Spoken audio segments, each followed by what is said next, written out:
It's playoff time in Minnesota high school football, and watch out for the big hits tonight.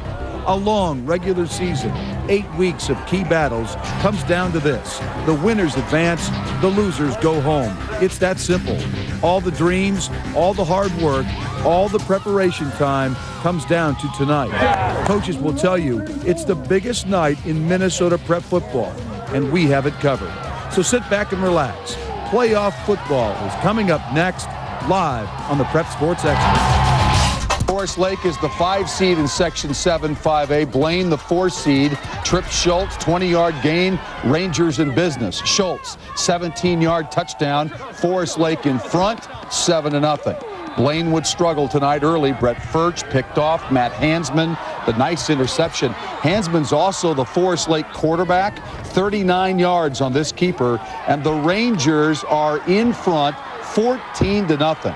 Still in the second quarter, Blaine on 4th and 1. Jake Swedlin gets the first down. Same drive. Chris Phillips on the counter, 17 yards to the 34. But Swedlin would get the call on the 3. He would fumble. Toby Sapuro would recover in the end zone, and Blaine is on the board, down 14-7. Winding down in the half, Hansman throwing deep. Watch this. The ball is tipped. Sasina Sikahima will haul it in for a 31-yard gain. And a little bit later, Trip Schultz, 22 yards. He had 158 yards rushing in the first half, was injured, and did not play in the second half. 20-7 Forest Lake. Hansman to Mitch Koenig. 40-yard touchdown. It's 26-7 Forest Lake. And then Blaine comes back. Phillips on the screen. After a few moves, gone. 30 yards for the touchdown. 26-14 Forest Lake. Now we move to the fourth quarter. They're driving again. Swedlin, 4 yards out. 26-20 with just 4 minutes to go. Blaine gets it back. Furch goes to work. Sapporo, 20 yards, down to the Ranger 4. 40 seconds left. Furch on the keeper. He missed a few games early because of injury. He's the reason why Blaine is back. And look at this. Ricky Granquist, the game-winning extra point. Are you kidding? They come back to win tonight, 27-26 to advance. Well, it was a great game. Both teams played hard. We just came back, 2 good teams. We had some ups and downs, few fumbles, few interceptions, but good thing we came victory. Oh, it was one of the best I've ever had. Great comeback.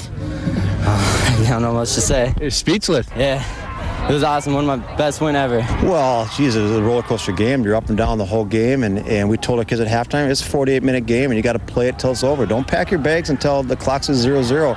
And our kids did that, and emotions are up and down, and you're feeling, oh boy, but we never quit, and our kids never quit, our staff never quit, and the good things happened. Wayzata tonight, sophomore quarterback Matt Tarpley, 41 yards down to the 2-yard line, and it would set up a touchdown. Alex Hauk takes it in. Wayzata leading the Falcons 28-7. What a year Jeff Schutte has had at linebacker for Wayzata. The interception right here, and the nice return, 28-14 the final, so the defending 5A champions win tonight. Owatonna traveling to Rosemount tonight, and it's defense. Pat Mahan picks up the sack on the Irish quarterback, but Josh Schoaf tucks it away a little bit later. 63 yards through the Owatonna defense for the touchdown, and the Irish lead the game 7-0. A little bit later, Dylan Bothan steps in front of the Husky pass, gets the interception. Rosemount wins tonight at home. Final score, 24-0. They get Mayo next. Andre Tate, 12-yard touchdown run, puts the Warriors up 7-0. A little bit later, 53-yard touchdown run on the option for Tate. They missed the point after, 13-0 at this point. This is the Gopher recruit now, this young guy going to Minnesota next year.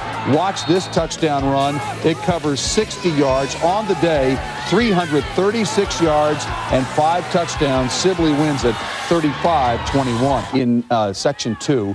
Also tonight, Apple Valley hosting Chaska, and the Apple Valley defense going to work there. Then Steve McGuigan, 17-yard touchdown to make it 31-0 Eagles. What a story this is for Apple Valley.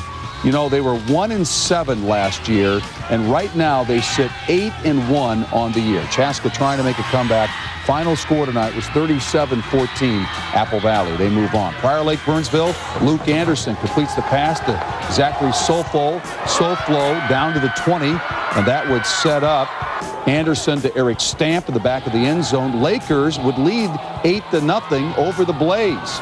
Just before the end of the half, Lakers with the ball, but Kewan Jones, see you later, 55 yards on the interception for a touchdown. Burnsville rallies to win tonight. Final score 20-8. It's playoff time in Minnetonka. The Skippers hosting a section quarterfinal against Edina in their second meeting this season. Minnetonka won the first game 7-6. I think we're going to play better. I think we've improved a lot since then. I'm sure they have too. So I think it's going to be a great ball game, and you know, we know each other pretty well. Well, you know, every play is big tonight. Every special teams play is big, and every turnover is big. So we just got to really play well. Tonight's game begins like the last one ended, without much offense. Through the first 23 minutes, it was scoreless. We knew it was going to be, a defensive battle both ways. Our D has been playing unbelievable, and Edina did that to us the first game. So we knew it was going to be a struggle. But keep grinding away. We'll put it in. The Hornets blink first, 42 seconds before halftime. Tonka caps off a 5-play, 80-yard drive when Ishmael Karan rumbles in from 8 yards out. Skippers by 7 at the break. It kind of puts you in the driver's seat a little bit, but especially when the games are so close to the vest, the first touchdown's big. After the fumble, we was kind of shaky, spirits down. I just tried to get in there and get in the end zone, help the team out, get our spirits raised up to go and get in there again. The third quarter gets a little sloppy. Minnetonka's Matt Boyce fumbles deep in his own territory. Edina recovers and is 20 yards from tying it up. Next play, Nate Tice hits Logan Zielinski. He gets all the way down to the 1, but fumbles into the end zone.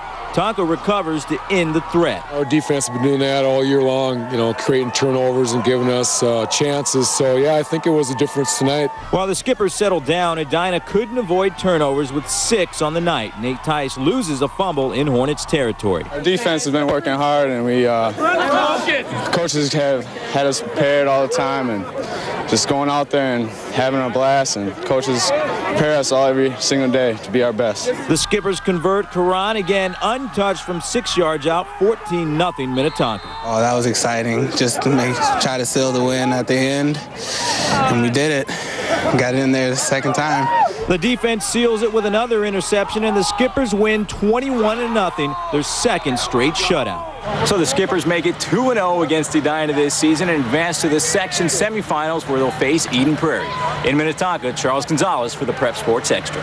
And here we go. Centennial Aaron Schweinsfire pounds it in from 12 yards out. Cougars are up 7-0. Back comes the Mustangs. Michael Duncombe. He'll keep it himself. He'll take off on a 50-yard run, take it inside the 20-yard line. It would set up a touchdown by Brad Strandlin. Mounds View tying the game at 7 with a touchdown right here by Strandlin. And then a little bit later, from 3 yards out, they would score again. And Mounds View wins tonight. Final score 28-14, so they advance to the section semifinal. Johnson, the interception. Harding relies a lot on that passing attack, and Tartan did a great job shutting him down tonight. Sam Ryan to James Pritchett. Tartan up 20-0, and they win tonight 27-0. First quarter, Simley trailing early. Alex Tulp, the workhorse for Simley in the first half, 55 yards, and it would set up a touchdown by Tulp a few plays later, and Simley would take the lead 7-6. Matamidai would come back. Vaughn Schmidt is the quarterback to Justin Gaminsky. Quick pass. Gaminsky would pick up 16 yards on the play. And that would set up a Mike Conley touchdown. He'll take it in from 30 yards out. Matamidai would win the game tonight. We watch him take it into the end zone. The Zephyrs advance. They get Hill Murray on Saturday, the #1 seed, 27-23. Well, Rogers at Spring Lake Park tonight. Mike Woods drags a tackler, picks up a couple yards, and sets up a touchdown by Woods. And Spring Lake Park does advance. Final score, 28-14. Totino wins as well.